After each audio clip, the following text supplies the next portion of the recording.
codified 2004 Gender Recognition Act was originally seen as groundbreaking. It allowed transgender people to apply for legal recognition of the gender in which they lived without undergoing either gender reassignment surgery or other medical treatment. But those who've gone through the process have argued that the requirements placed on applicants are still intrusive and distressing because it requires a diagnosis of gender dysphoria, a condition where a person's biological sex and identity doesn't match. Now the government is considering making that process easier, as Ellie explains. Well, that's all we've got time for this week, and so make sure you tune in again next week. Follow me on social media, all the rest of it. To play us out this week, we have the wonderful Blur and Girls and Boys. Sophie Cook began transitioning decades ago, but she only stopped being Steve in 2015. She now hosts a radio show in Brighton, just a few miles down the road from Shoreham, where she stood as the Labour candidate in June's general election. At the point that I transitioned, I had a choice. I either ended my life or I changed it, because I'd struggled with this pain since I was 7 years old, of feeling emotionally detached from who I was and not feeling like I was the person I was meant to be. And one of the problems is that in the past it's been left down to doctors and judges and this to actually rule on people's identities, and no one can actually presume to know more about someone's identity than they do themselves. Would everyone please welcome the Prime Minister. The glitzy Pink News Awards ceremony in October, where the LGBT website awarded the Equalities Minister Justine Greening Politician of the Year for her plans to reform the Gender Recognition Act, something her boss said the government was committed to. We've set out plans to reform the Gender Recognition Act, streamlining and demedicalising the process for changing gender, because being trans is not an illness and it shouldn't be treated as such. The current rules mean transgender people can apply for legal recognition of the gender in which they live without having to undergo gender reassignment surgery. But what they do need is a medical diagnosis of gender dysphoria, and then they need to prove that they've been in transition for at least 2 years. When it's launched, the government's consultation will look at taking away that need for a medical diagnosis and essentially free up the individual to self-identify their gender. But some critics of the proposal suggest there are practical as well as philosophical problems with making gender a personal choice. Should somebody identify themselves as a woman, they could potentially be able to claim the right to be housed in a refuge service with vulnerable women who would find it extremely distressing and potentially intimidating to be housed with that person. But there's also the possibility that people will do that specifically to gain access. And I don't think there's anything that's been built into the discussion so far that has really taken into account the potential for malicious use. It's difficult to quantify how many people have already or are planning to change gender. Around 300 gender recognition certificates are granted each year. The government said it would launch its consultation this autumn, but it hasn't yet. We're joined now by the feminist author Judy Bindel and Jane Fay, a campaigner on sexual liberty. Jane, why should it be made easier to transition? Because it's an absolute dog's breakfast at present, and it actually takes us back to where we were about 40 years ago, because 40 years ago we had exactly a sort of self-identification system and the sky didn't fall in and there were no problems whatsoever. Right. What concerns do you have, Julie? Well, first of all, the use of the word gender when what we're talking about is sex. Gender is something that, as a feminist, I firmly believe, and I'm not alone, that gender is a social construct. It's something that's imposed upon girls at birth. It benefits boys. It means that we are supposed to behave in particular ways that, quite frankly, disadvantage us as girls and advantage boys. Now, when I was growing up, I had two brothers, and I wanted the freedom that they had, and I wanted the privilege that they had, that they were given, because of sexism and patriarchy. And quite frankly, had I been taken to a gender reassignment clinic back in the 1970s, I would have happily become a boy, and there was no such thing as gender dysphoria for me. The dysphoria came from not a medical condition which meant I was born in the wrong body, but that as a girl I saw that I had less freedom and less privilege than boys, and also I was treated very unfairly by the outside world. Right. I mean, taking those points, what do you say to that? I'm totally confused about that. First and foremost, Julie, you're sort of suggesting that you know what would have happened. I've got a friend who is very definitely lesbian. lesbian who went to a gender specialist recently, thought they might have been trans, and the gender specialist sent them away. That's the first thing. Second, what we're talking about today is Gender Recognition Act, and that's got nothing to do with what might have happened to you back then.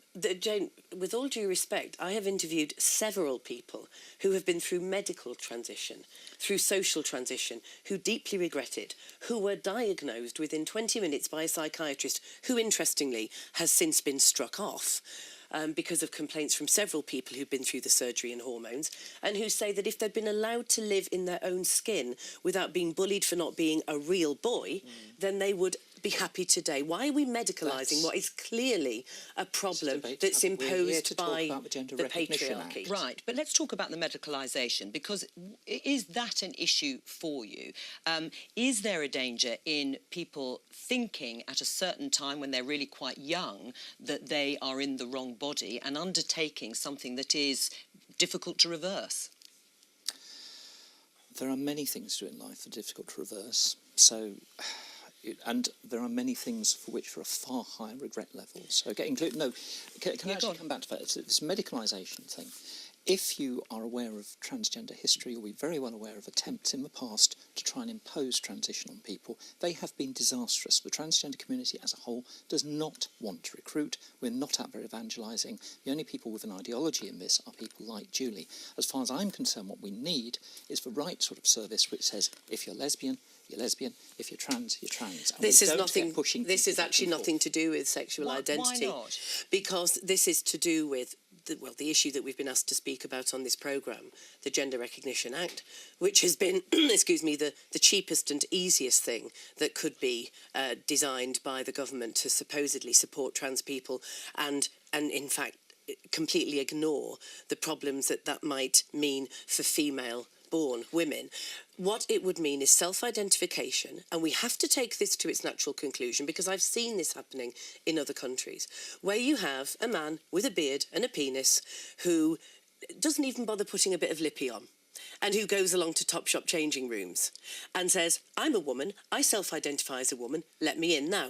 If I can say erect penis on this programme, please let me. You've said it now. So let's not repeat it again, but anyway, go on. What we're talking about is yes, excuse well, hang on, me, Jane, we're going to come on to that. What we're talking about is a 15-year-old girl in Topshop changing rooms, and by the way, Topshop is definitely in contradiction with the gender, with the Equality Act. Let me ask Jane, do you accept that could happen, that there is a risk, that if there are men self-identifying as women, but they haven't undergone any sort of medical change, that they could then impose themselves, like the woman in the film said, in a refuge, in a women's refuge, or in a change room? Absolutely no. Really? They're just self-identification? Let Jane answer. Julie, if you actually split the law out, the Gender Recognition Act has zero to do with those things. That is to do with the Equality Act. If you have a problem with that, go and try and reform the Equality Act. The Gender Recognition Act was constructed because of the way the UK law evolved. Trans people were left effectively stateless when it came to gender, and in 2004 we were given some sort of gender back. That covers your birth certificate, it covers your ability to marry, it covered insurance, it covered things like pensions, all of which have now been washed away. So this is about legal rights, isn't it, rather in your mind? Yes, it's rather nothing than to medical do with going into Topshop or anything like that. Right. I mean, what do you take away from that discussion? I mean, do you sympathise with what Julie has set out and what one of the contributors in the film set out, that could be the logical conclusion? Or is it just about defining legal rights of trans people, as Jane says? OK, as a 61-year-old journo who's been around the block a few times, listening to what you said there, you seem to be saying that people would mostly men would self-reassign based on sexual politics. As a woman, you said you would have sexually reassigned because of sexual politics rather than sexuality, because you wanted to be a boy because you could see boys were getting a better deal. Like many girls of whatever sexual orientation that grow up, or you think that they'll want to self-reassign because they want to perv on women in Topshop. And I just would have suggest to you that although that may happen, the chances of that happening are incredibly small. And I think it's a diversion from the arguments that you're making. That's my personal view. I was in Topshop. Where were you last in Topshop? I was in Topshop 2 weeks back. And this lovely... This is the world we're talking about, not Topshop. But yes, well, you brought Topshop into it. Topshop isn't actually going to have its own legislation. Yes, well, although they've had quite a big promotion here, but yeah, go on. Quite a big... Oh, my gosh, this is the BBC. All right, I was in there a couple of weeks ago. This lovely woman in the changing room actually sold me an outfit, which probably I shouldn't have had. And the male changing room assistant went, oh, you're not, no, and he unsold it. And I thought, gosh, his assistant must be hating him.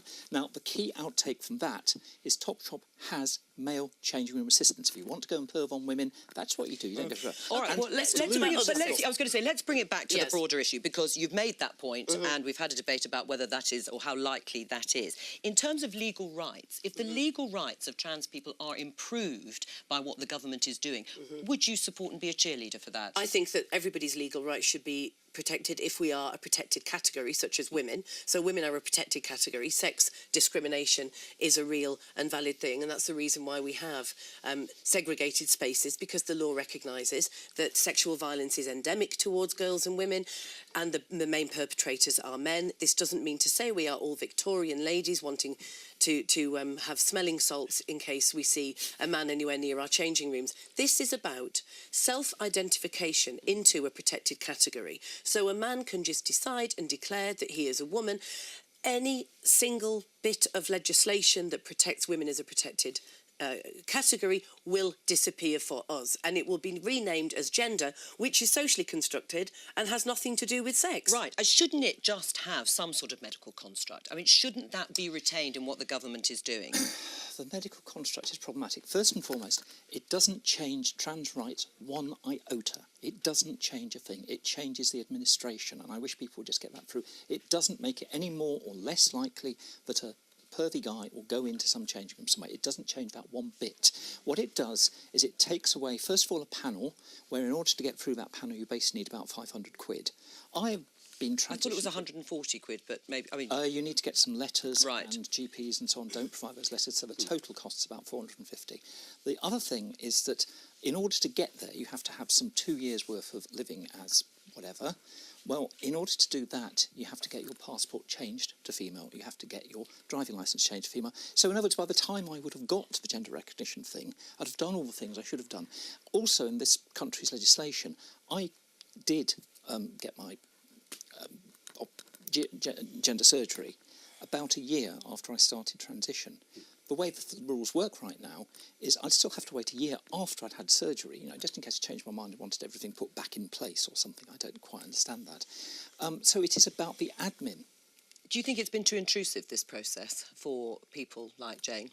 I think it's got to be discussed, and actually I think it's something that they've simply got to suck up, actually, because we have to talk about it. And I think programmes like this are very important. I mean, you've raised two issues that had never even occurred to me, actually. I mean, on that, if I may, Richard, on that line about we have to discuss it, we couldn't even say that Jane was coming on the programme today because several transgender people will bully and force people like Jane, although Jane absolutely will not give in to this, from even discussing this. Feminists have wanted to discuss and debate this, but the cabal, as I call the small group that do not represent trans people, try and shut the debate down. Why would they want to shut you down like that? That is completely irrelevant to this, although it isn't. the reason... It's not irrelevant in the sense, why has it been so unpleasant, the debate around this? Because people are suggesting that it brings in place... Basically, this is about changing the administrative process. It's about changing the fact that at present, if I were to go in, put down my 450 quid, and the committee, who I never get to see... But why is it unpleasant? That's what I want to know. Why is there abuse of people like Judy? Is that, well, there's also abuse of people like me. There's abuse on both sides. Sure, but why? I really don't know. Beyond that, I think there has been an onslaught by media. The press have an awful lot to answer for because, as I'm saying, this does not change legal rights at all. It changes process. It changes it for women. And the press, it does not change it for women. It changes it for women. Right, all right, and the press have put it out there that it makes changes that it doesn't make. We're going to have to end it there, but thank you both very much. Now, in a decision...